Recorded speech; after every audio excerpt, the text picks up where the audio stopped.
ఈ వారం గోచార ప్రకారంగా ఉండేటువంటి ఫలితములు. వృశ్చిక రాశి వారు ఈ వారం అంతా కూడా చాలా జాగ్రత్తగా ఉండాలి. చదువులు యందు విఘ్నములు కలుగుట, అలాగే పరీక్షల్లో అపజయం పొందుట, అలాగే పరీక్షలు రాసేందు సమయం అనుకూలంగా లేకపోవటం, పరీక్షల్లో ఉత్తీర్ణత కాకపోవటం, అర్ధాష్టమ శని వలన శని యొక్క పీడ ఎక్కువగా ఉంటుంది. ఎక్కువగా విద్యార్థులకి ప్రభావం చూపిస్తూ ఉంటుంది. వాహన ప్రమాదములు జరిగేటువంటి అవకాశం ఎక్కువగా ఉన్నది. అలాగే వృశ్చిక రాశి వారు తన సంతాన విషయంలో కూడా చాలా జాగ్రత్తగా ఉండాలి. వృశ్చిక రాశి వారికి ఆకస్మికమైనటువంటి ధనప్రాప్తి యోగం ఉన్నది. ఈ వారంలో వచ్చేటువంటి యోగం కలుగుతూ ఉన్నది.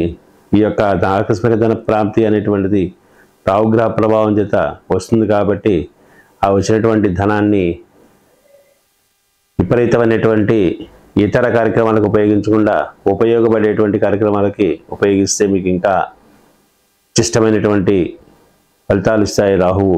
కాబట్టి ఈ యొక్క వారం అంతా కూడా వృశ్చిక రాశి వారు ప్రతినిత్యము దుర్గాదేవి గుడికి, లేదంటే ప్రతి శుక్రవారము కూడా దుర్గాదేవి గుడికి వెళ్ళి రాహుకాలంలో అమ్మవారికి నిమ్మకాయల దండ సమర్పించినచో అంతా జయం జరుగును. వృశ్చిక రాశి వారికి ఉన్నటువంటి అర్ధాష్టమ శని యొక్క ప్రభావం శాంతించును.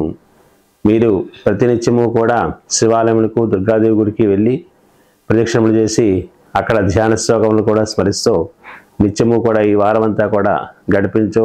మీకు శుభ ఫలితములు అనేటువంటి వస్తాయని చెప్పేసి చెప్తున్నాం. అలాగే మీరు ఇష్టదేవతను కూడా స్మరిస్తూ ఉండాలి ప్రతినిత్యము కూడా. ఈ విధంగా పాటించాలని చెప్పేసి తెలియపరుస్తున్నాము.